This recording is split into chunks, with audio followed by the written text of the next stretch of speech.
This afternoon, the Senate Judiciary Committee held a hearing on non-citizens who have been detained in the wake of the September 11th attacks. Among those testifying, a representative of the Justice Department, the head of the American Civil Liberties Union, and a man who was detained for 2 months. Wisconsin Senator Russ Feingold chairs the 2.5-hour hearing.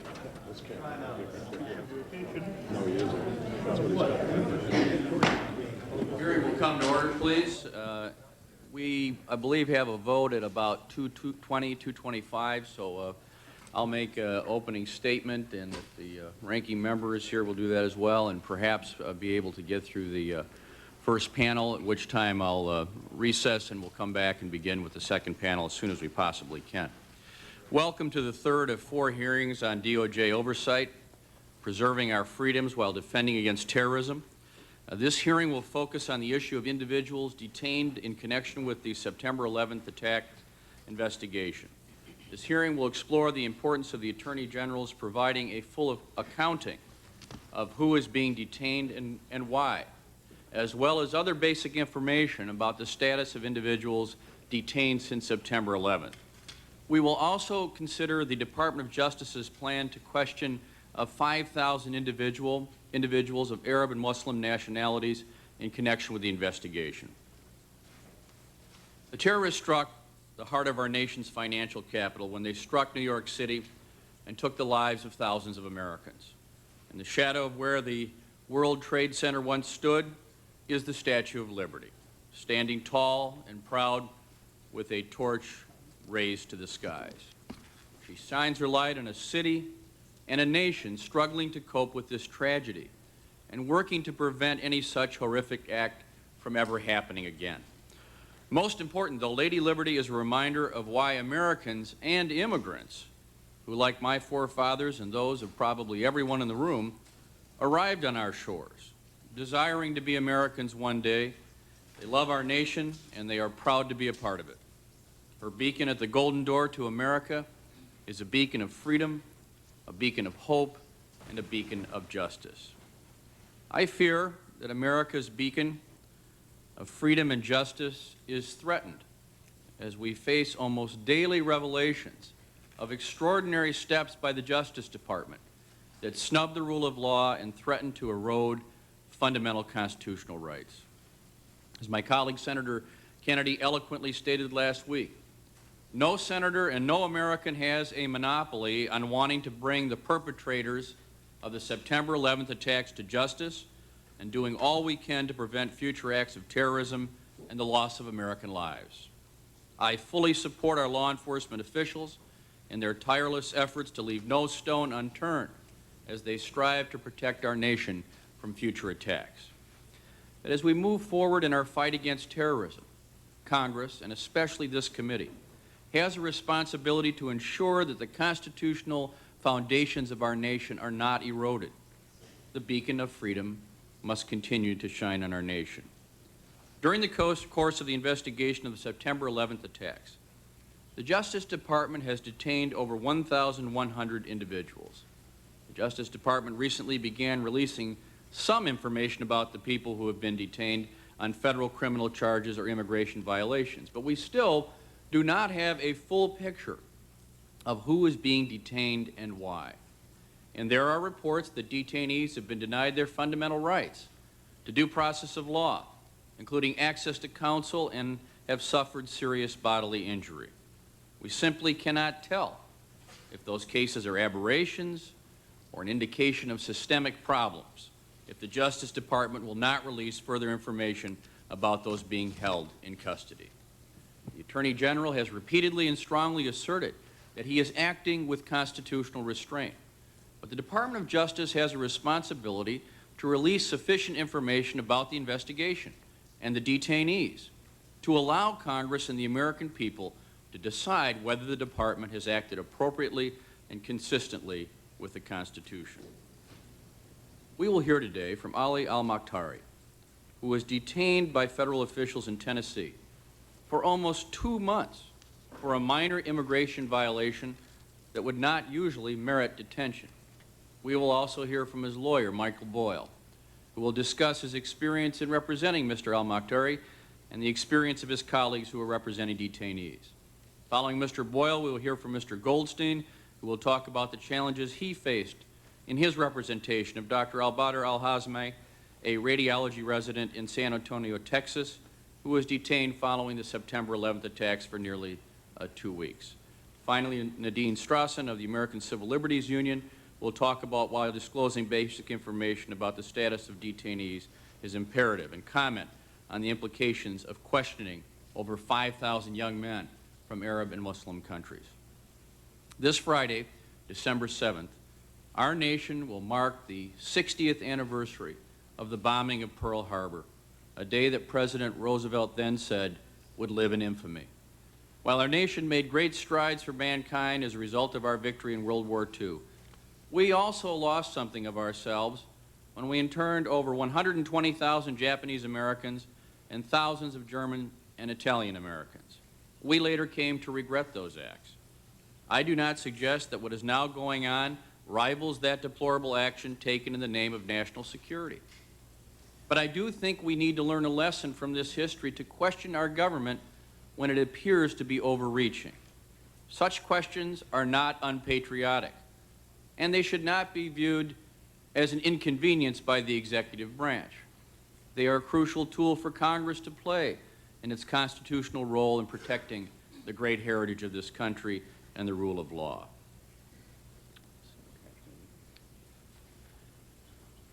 Whenever Senator Hatch arrives, perhaps after the break, we certainly will turn to him for his opening statement. And I also want to thank the chairman and Senator Kennedy for their leadership on this issue. And I, of course, want to thank Senator Hatch for his cooperation with Senator Leahy and myself in putting this hearing together. Well, I think this gives us an opportunity then to begin the first panel. I'd ask Mr. Viet Din to join us. Our first witness this afternoon is Mr. Viet Din, the Assistant Attorney General for Office of Legal Policy. The Justice Department asked that Mr. Din be permitted to testify at this hearing to give the Department's views. He has served as Assistant Attorney General since May 31st of this year. Prior to his government service, he was a professor of law at Georgetown University Law Center. He also served as special counsel to the Senate Whitewater Committee and to Senator Domenici during the impeachment trial of President Clinton. I welcome you, sir, but I would ask that you limit your oral remarks, if you could, to 5 minutes so that we can make sure we have time to get on to the next panel in light of the problem with the vote interrupting us for some time. I appreciate your being here, and I certainly, without objection, your full written statement will be placed in the record. Mr. Din? Thank you very much, Senator, members of the committee, and I thank you for putting the full statement on the record. Let me say first that it is not an inconvenience for me to be here, rather it is an honor, and thank you for having me here to answer the questions that the committee has and continues to have, and it is a great opportunity to answer some of these questions.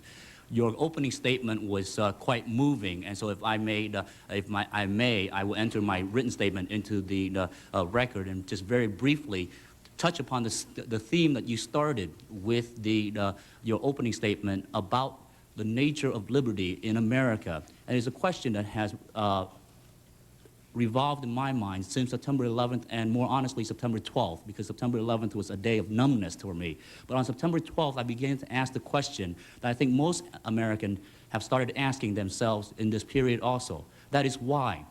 Why is it that these zealots are willing to give up their own lives in order to take the lives of thousands of innocent Americans and freedom-loving people around the world in that horrendous attack of September 11th? Is it because we are somehow better than the people of the world? I don't think so. Americans, look around this room. Americans are the people of the world, as you say. The inscription at the base of the Statue of Liberty, it doesn't say, it says, give me your tired, your poor, your huddled masses.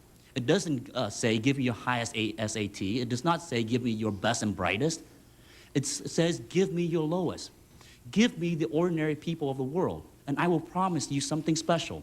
I will promise you liberty. I will promise you freedom. And with that liberty, with that freedom, America lets the ordinary people of the world do their ordinary things, but achieve extraordinary things as Americans.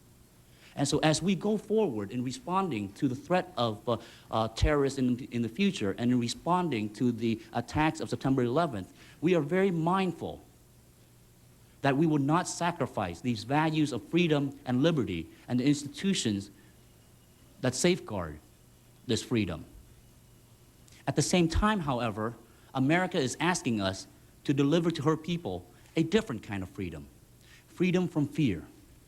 For without the safety of their persons and the security of their nation, Americans will not be able to go about doing those ordinary things that make America an extraordinary nation.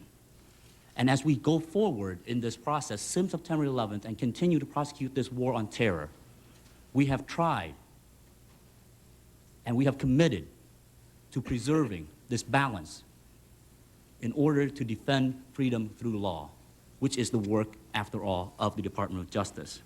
I will speak very briefly to 3 areas that are of interest to this committee. First, with respect to the detentions, as of last evening, there are 608 persons in federal custody on criminal or immigration charges, growing out our investigation into the September 11th attacks.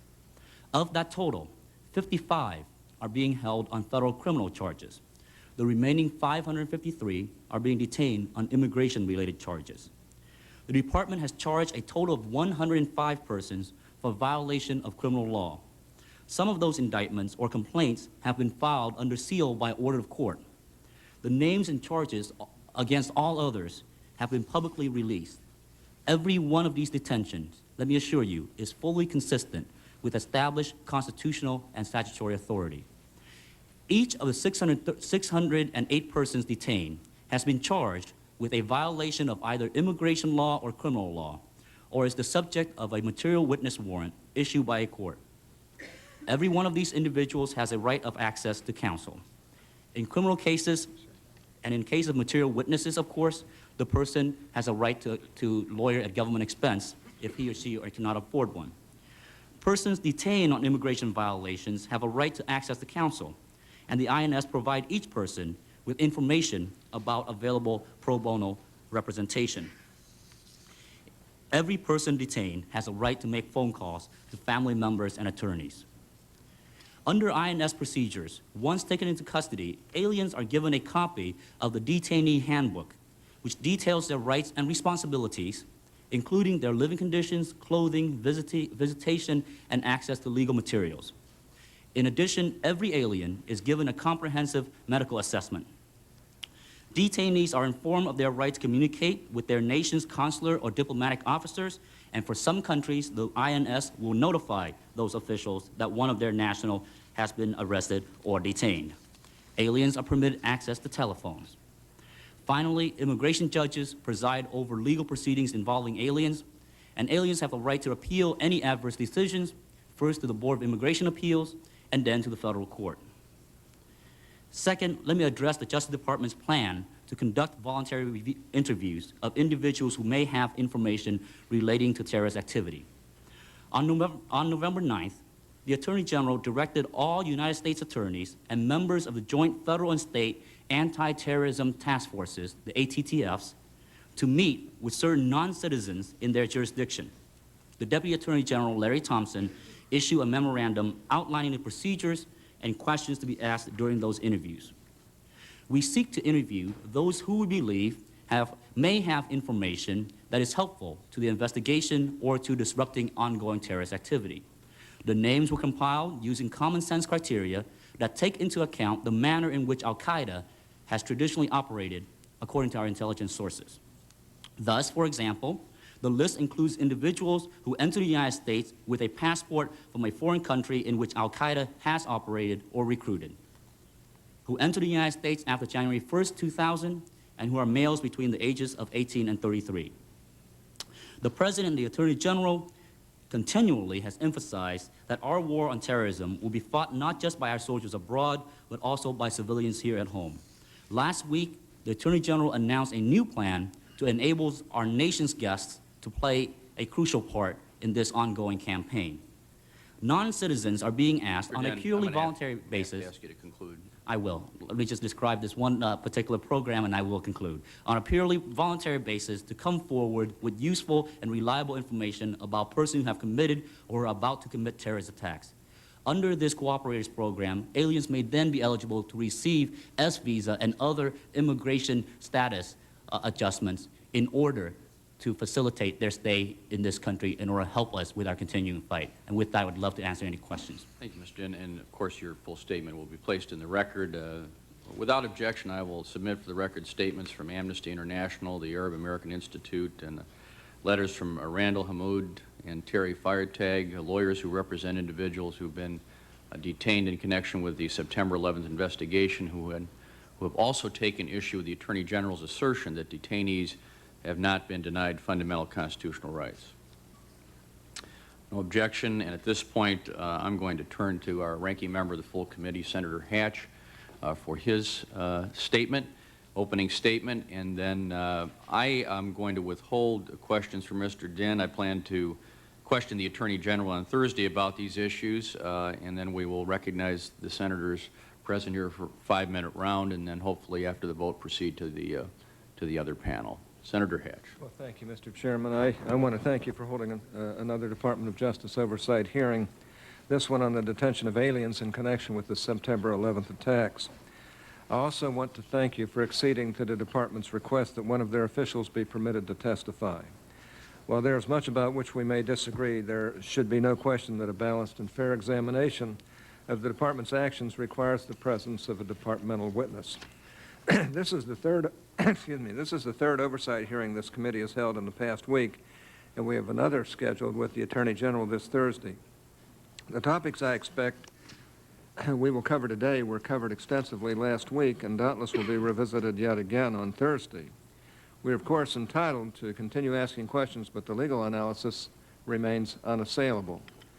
As Assistant Attorney General Michael Chertoff explained last week, every person detained has been charged with a violation of either immigration law or criminal law or is being lawfully detained on a material witness warrant issued by a judge in connection with a grand jury investigation. Every one of these individuals has a right to counsel. Every person detained is able to make phone calls to family and attorneys. Nobody is being held incommunicado. To the extent the detainees are not being released on bond, it is because a judge has determined that they are likely to flee, will likely pose a danger to the community, or in the case of immigration detainees, are alleged to be deportable from the United States on the basis of criminal, including terrorist activity.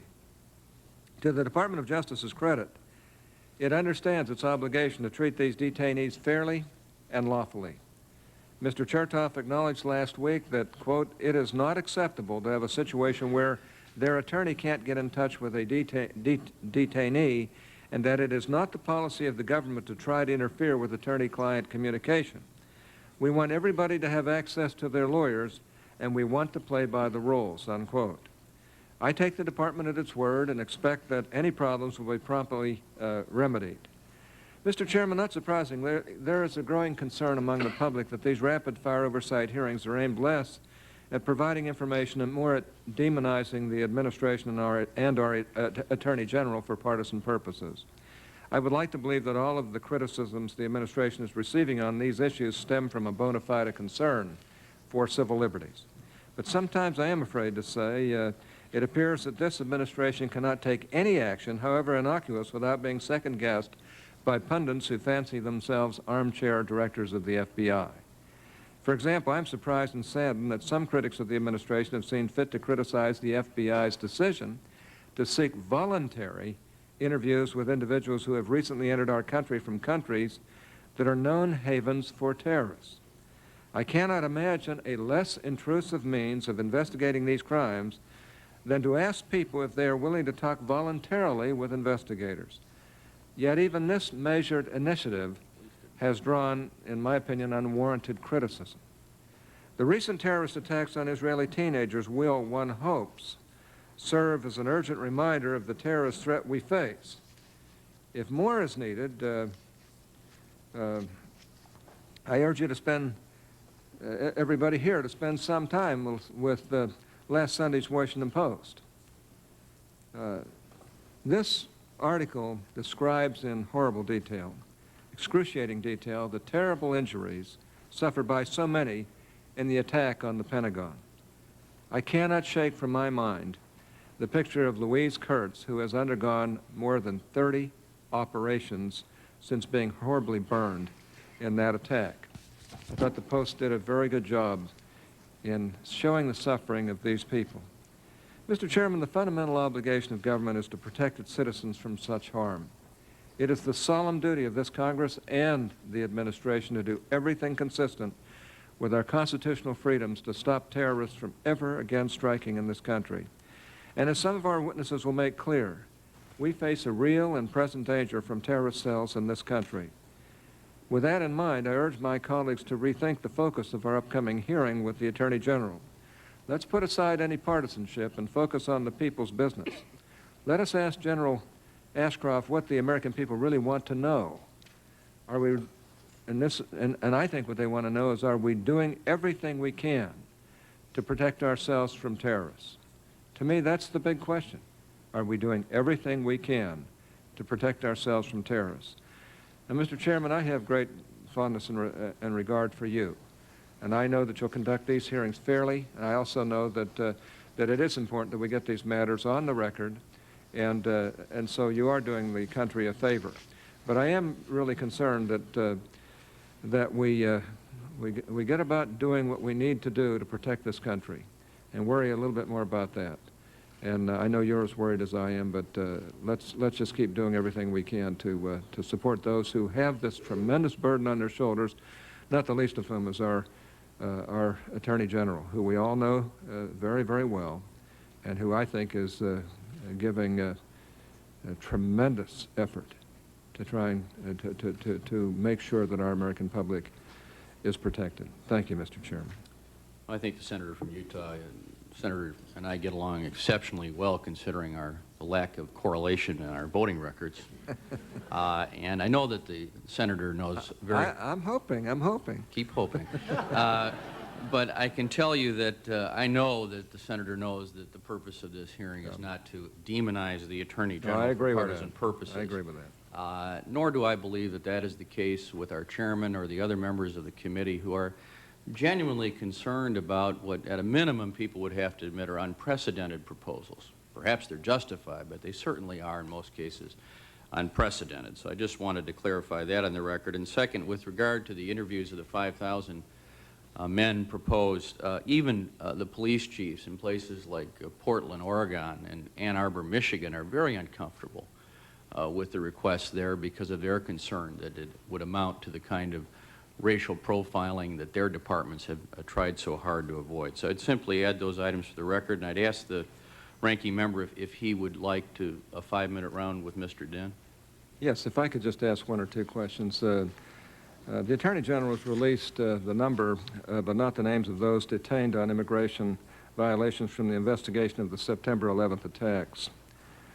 Now, would you elaborate on the reasons that these names have not been released? Yes, Senator, and thank you for the opportunity to comment on that. The Executive Office of Immigration Review has discretion under 8 U.S.C. Section 3.27 C, I believe, under that regulatory provision to close its proceedings for certain conditions under certain criteria. In these 505 cases, the Executive Office has determined to at the request of the Deputy Attorney General, to close those proceedings because of concerns about the security of the information and the privacy of the individuals involved. These are civil immigration charges, and we are very, very cognizant that where a person is of interest to the investigation arising out of the September 11th attack, we will do everything in our power in order to detain these persons and deport them if they are do not have a right in this country. But at the same time, we are cognizant not to create a blacklist of some sort that would unfairly taint them in this process in order for us to carry out our investigation.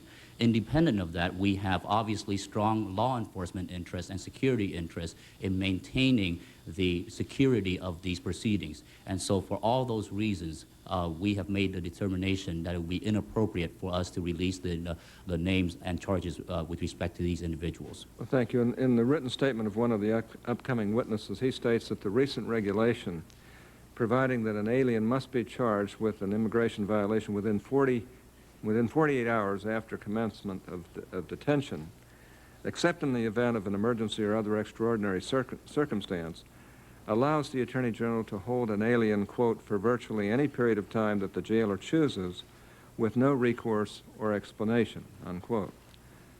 First of all, do you agree or disagree with that statement? And secondly, to your knowledge, has the government relied on this exception, and what were the circumstances involved if it did? Right. No, sir, I do not agree either with the premise or the conclusion of the statement. As you know, the rule permits the INS to make a determination within 48 hours with exceptions for exceptional circumstances. I believe those exceptional circumstances include a massive influx within a particular district, so that the determination cannot be made within that time, or the transfer of various between the officers. I believe that some exceptions has been made. I do not know the exact number and magnitude of those exceptions, but I do believe that they are the exception and not the rule, that people are charged outside of the 48 hours. But in any event, it is not an unlimited exception. It has to be within a reasonable period of time, and we interpret that to be as a matter of days. And in any event, any person under detention, for whatever reason, under United States detention, always has the right of habeas corpus to challenge that detention. Okay, now the Attorney General recently promulgated a regulation providing for the automatic stay of an immigration judge's order releasing an alien on bond in any case in which the INS initially either opposed bond altogether or set a bond of $10,000 or more. Now, what concerns with the adjudicative process prompted this regulation? Yes, sir. There is a very specific operational problem that the INS faced and the department faced immediately after the September 11th attacks. That is where a person is determined to have bond above $10,000 under the normal criteria of danger to the community or a flight risk while out of detention. And that decision, that bond determination is reversed by an immigration judge. There is no provision, there's no ability for the INS to keep that person in detention pending appeal of that decision, except for if they are fortunate enough to do an emergency stay that is granted prior to the release, the posting of bond release of the person. This operational loophole really creates a significant problem for the department, because the person, if posting bond and release, will create, in our opinion, a danger and a threat to our society and a flight risk. We will have to go then out and reapprehend the person if the Board of Immigration Appeal determines that the bond was erroneously set by an immigration law judge. The rule was revised in order to accommodate this operational need. Let me assure you that it has been used in very limited circumstances. The automatic stay provision has only been invoked 9 times since the rule was promulgated. 4 of those times were for persons previously subject to the previous versions of the rule. That is, those persons detained under Section 236C of the INA. For the other 5 cases, 2 of the automatic stay became moot because the order of deportation became final before their appeal of the bond was effected. And for the other 3, for one reason or another, the INS dropped the automatic stay invocation and did not pursue the appeal of the bond. Well, thank you very much. And each of the 5, by the way, were terrorism related and were of interest to the 9/11 investigation. Thank you. Senator Hatch. Thank you, Mr. Dinh. The vote has started, and so the most orderly thing I can think of is we'll go over and vote and come right back and begin with the next panel.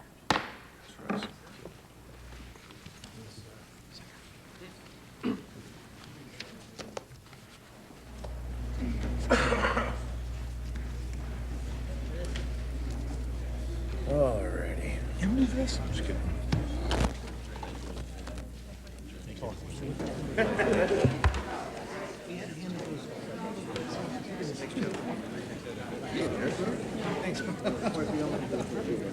I was going to be scrambling on them. We'll talk. Voice of what?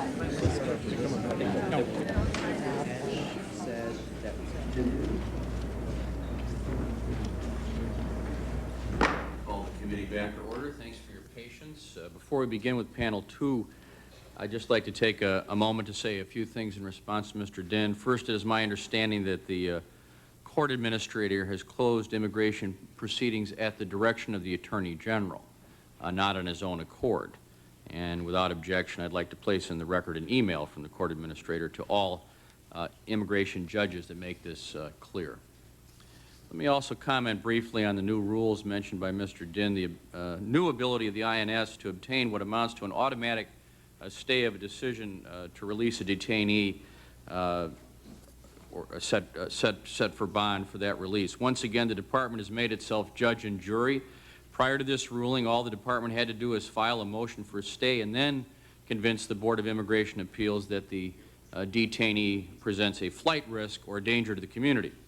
Those requests for stay are routinely granted, but now, as I understand it, the stay is automatic, meaning that the INS itself makes the decision without any judicial review at all. And I think this is also troubling, and I think perhaps the next panel may actually want to comment on it as well. Our first witness on this panel is Ali Al-Maqtari.